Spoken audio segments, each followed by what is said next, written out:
Welcome to Lecture 5.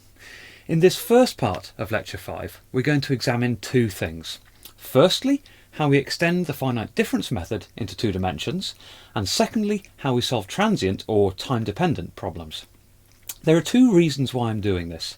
The first of these reasons is to demonstrate that as the geometry upon which we solve a transport equation gets increasingly complex, the complexity of the matrix sparsity patterns within the vector matrix equation also gets increasingly complex. This, in turn, will determine the method that's used to efficiently invert said matrix. The second aim is to introduce the concept of information flow in transient problems, a subject which we'll return to next lecture. We'll see that extending the finite difference method from one dimension into two dimensions is actually pretty straightforward for regular geometries. We're not going to go into the full detail of how we do this here, it's merely an illustratory exercise, but the subtlety, as ever, is if you decode a 2D or a 3D problem, comes in boundary condition implementation, and we'll see the effect of boundary conditions within the structure of the sparsity pattern as we derive it. A key message that I'd also like to get across is that we don't know the future. This may seem like a statement of the blindingly obvious, but when we choose how to discretize time derivatives, we need to keep this in mind. We'll see that there are very similar concepts involved with advection problems, which is going to be the topic of next lecture. A final key message that I'd like to get across is to try not to use first order methods. I'll introduce a fourth order integration method for transient problems called the Runge-Kutta method as an example of higher order time derivatives, which are far more preferable and far more accurate than the simpler first order methods. Now, what I'd like to do to start with is to recap a little bit of where we got to last lecture. Here on my whiteboard are the key results from last lecture. Remember that last lecture we looked at the finite difference method as applied to a one-dimensional geometry, and we solved the heat transport equation in one dimension, and then we discretized it. And what we ended up with was a matrix vector equation, and we found that the matrix within that equation was very sparse, and in fact it had an incredibly regular structure. It was banded, it was tridiagonal, and looked thus. Now, the numerical solution to the equation that we said was simply the inversion of that matrix. Here on the whiteboard is the statement of that equation. The temperature field that I want, T, is simply the environmental temperature minus T infinity multiplied by the matrix inverse multiplied by the boundary condition vector B. So, what I'd like to do to start with is to explore how these sparsity patterns get increasingly complex for more complex problems. Now, this diagram on the board was what we saw last lecture. This was how we started to discretize energy transport in one dimension. We had our domain, we had a set of nodes, so effectively what we did was we'd simplified the problem and made some assumptions, and then accordingly we simplified the transport equation, and that was a simplified version of the transport equation we ended up with, just effectively a second order ordinary differential equation, despite the fact it's written as partials here. So, if we're going to go into two dimensions from one dimension, then the simplification of the physics is exactly the same. We're just left with k over rho cp grad squared t, which is where in one dimension we got d2t by dx squared from. And in two dimensions, of course, we get d2t by dx squared plus d2t by dy squared, which is what I've also written on the board there. And so that's why keeping an equation in vector form is so valuable, because you only simplify it into your geometry, your coordinate system, at the final point. And so you can make changes to some of your assumptions. Your transport equation physics remains the same, and it's just how you simplify it into your coordinate system that changes. So, if we're going from 1D to 2D in our equation, we of course need to adapt our geometry to suit.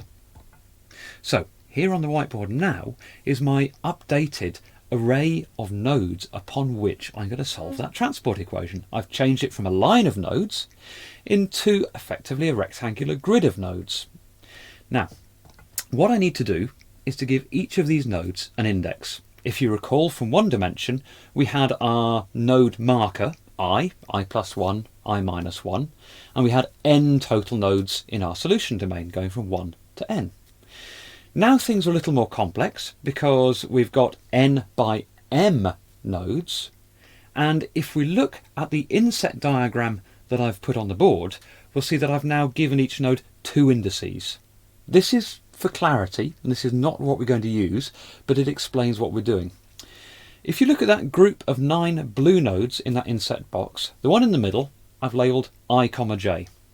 If we look to the left and to the right of I, j, we see I plus 1, j and I minus 1, j. So that's very much like our one-dimensional system.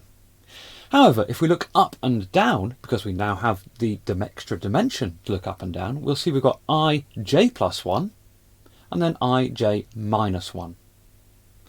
And so if we look in the corners of that box, we've got I minus 1, j minus 1 at the bottom left, I plus 1, j minus 1 at the bottom right, I minus 1, j plus 1 at the top left, and I plus 1, j plus 1 at the top right. And so we can accurately index each of our nodes according to where they're placed in that 2D grid. So the first thing we're going to do is we're going to get our simplified transport equation, the PDE that I've put on the board there, and we're going to discretize the x direction and the y direction according to our node labelling convention that we've just introduced.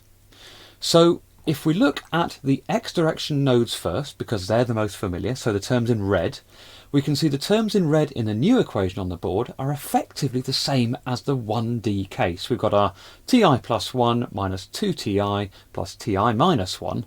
It's just that they're now each with respect to node j, because we're going along that row of nodes. If we look at the y direction terms, those in blue, we can see that we've effectively applied the same logic, but just perpendicular to the x direction. And so we've got tj plus 1 minus t2tj plus tj minus 1, but each with respect to node I. So it's ij plus 1 minus 2tij plus tij minus 1. And so that's now the discrete form of our transport equation according to our new two-dimensional node naming convention. Now, we can't deal very efficiently with two sets of indices, I and j. What we would like is one unified index, such that we can build a matrix very, very straightforwardly, and a vector very, very straightforwardly. Imagine trying to build a vector with two indices, you automatically end up with a matrix, and that ends up complicating things far too much, so we don't want to do that. So what we're going to do instead is change our I, j convention into a single value, which I'm going to call k. So if you look at that rectangular subset of nodes that I've put on the board, that is the same subset that we looked at before, where we had I, j in the middle, and then I plus 1, j, I minus 1, j, and so on and so forth. Rather than doing that, what I've now done is the node in the middle, I've just given an arbitrary value of k. I'm going to increase k as I go from left to right, and so on that middle row of nodes, the leftmost one is k minus 1, then I've got k, and then k plus 1. Now, what I'm going to assume is that in any given row, there are big M for Mike, total nodes, okay? So that when I change rows, if we look between that middle node k and the row above it, there's M extra nodes. If we look at the row below it, there's M fewer nodes. And so we've got k plus M and k minus M. And so within this way, effectively what we do is we start our node labelling convention at the bottom left of our array of nodes. That'll be node 1. Bottom right will be big node M. And then second row up on the left hand side will be M plus 1, and so on and so forth. So as we get to the top right, of our array of nodes, that will be the total number of nodes in the system. And if we've got n columns, it'll be m times n. So what we're now going to do is get the transport equation in I, j format and just simply drop it into this k format. And if you follow the terms in red and the terms in blue, you'll see how each of the x and y direction terms change with our changing notation. So on the second line of equations there, we can see I've kept the x and y directions segregated still, but still used for both the k naming convention. And in the final line on the board, what you can see is that I've separated out each of the individual tk plus m, tk plus 1, tk minus 1, tk minus m terms, and pre-multiplied those by each of the contributions from the x and the y direction. And of course we take that final step because that leads very naturally into how we form the vectors and the matrices. And I suspect that if you look at that final line, you can now get an idea of what our sparsity pattern within the matrix starts to look like. Because if you think about the matrix, each term in the matrix has to multiply the vector of t, and you can see 5 terms in that vector of t written out there on the board. So, we're still solving the same equation. We've still got the linear system that I've put on the board, mt minus t infinity b equals 0. However, what we now find is that matrix M has a more complex structure because our geometry has got more complex. So what we observe is that we now have more than just a tridiagonal matrix. We have a banded matrix where we have the 3 diagonals that we saw before, the subdiagonal, the diagonal and the superdiagonal, only these now have gaps in, and that we now have 2 other satellite diagonals, one in the upper triangular part of the matrix and one in the lower triangular part of the matrix, and these 2 satellite diagonals also have gaps. If we think about the reason why there are gaps, remember when we discretized our one-dimensional problem, we said that on the far left-hand side of our domain we had a constant temperature. We knew what that temperature was at node 1, so we don't need to solve the temperature at node 1, and so that all the terms in the matrix for node 1 were 0. That's effectively what we've got here, because as we scan across the rows of our nodes, going from that constant temperature boundary condition on row 1 all the way along to the heat flux, then we jump up to row 2 and we're back at the constant temperature boundary condition again. So every term at row 2 in the matrix is going to be 0, hence the reason for these gaps. So where you see these gaps in these diagonals, it's where it corresponds to being back at that constant temperature boundary condition. So this is for a simple 2D problem. So as we go into 3D, you could imagine that our sparsity pattern is going to grow, and this is still for a very regular cuboidal geometry in 3D. So perhaps it's not a great leap of imagination to then think that, well, what happens if we go into an irregular engineering geometry? The sparsity patterns is going to be very complex indeed. And the complexity of that sparsity pattern is intimately linked into how we invert that matrix efficiently, which is going to be the subject of the next part of this lecture. Now, let's turn our attention to time-dependent problem, transient problems, and let's drop back into 1D, since all I want to do is to illustrate a few points. So back on the board here we have our 1D problem that we saw last lecture, and there's the equation that we solved for that domain last lecture. And this was for a steady state problem. Now let's change one assumption. Let's say that what we want to solve is a transient problem, a time-dependent problem. If you recall the energy transport equation, on the left-hand side we had that total derivative, big D by big dt, and when we split that time derivative apart, the first term was partial dt by partial d time. And so that is the term that we now keep if we want to solve an unsteady problem. So we now have what's termed an initial value problem, because the value of temperature at every node right at the outset of time stepping then determines how the solution proceeds. So we not only now have to discretize space, we have to discretize time. And if we look at that partial differential equation there on the board, we can see again we've got our familiar second order differential equation for space, d2t by dx squared in partials. Now we've got partial d temperature by d time, which also needs that discretization. So when we have temporal discretization, time-dependent discretization, we have to be a little bit careful, because if we think back to spatial discretization, we found that we could quite easily have 3 approximations to a gradient. dt by dx could either be approximated using a forward difference, a backward difference, or a central difference. And we can do this in space because we have all the information available. If I'm at node I have nearest neighbour nodes I plus 1 and I minus 1, and I know all the information there is to know about those nodes. So I can use those nodes in my computation. However, if we translate that idea into the time domain, we don't know what's happening at time t plus 1. That's the future. That hasn't been calculated yet. And so suddenly any differencing scheme that involves terms of I plus 1, or in my new notation t plus 1, we don't know the value of. And so we can't use those to compute the gradient, because we're using the gradient to compute what that future value is going to be. So what we have is something that we have to take care with. We have to take care with information flow. We have all the information about the past, and we have information about the present. We don't have information pertaining to the future. And so we can't use information pertaining to the future in how we derive what the future is. And so when you think about time discretization, we have to use effectively what are known as backward differences or upwind differences. And so the simplest approximate to a time derivative I've put there on the board for you. It's first order.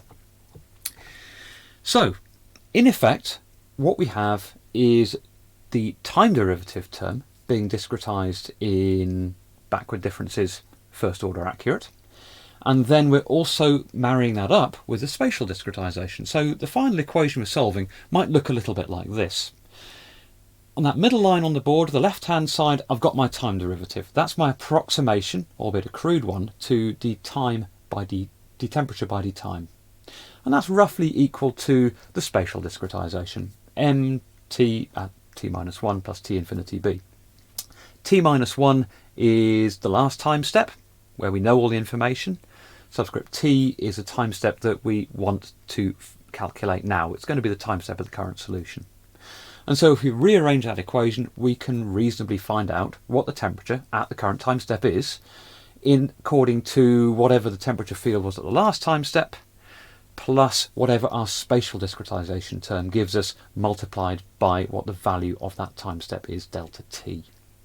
So we can effectively carry on what's known as time stepping until we either reach a steady state, temperature doesn't change with each iteration, or we reach a defined time that we want to calculate to. Now, first order differencing, as we'll see in a future lecture, is not very accurate. And using first order differencing actually sets us up for a fall in many ways, because we start to lose information about the problem. So what we really need to do is to change our time discretization scheme to something that's a lot more accurate.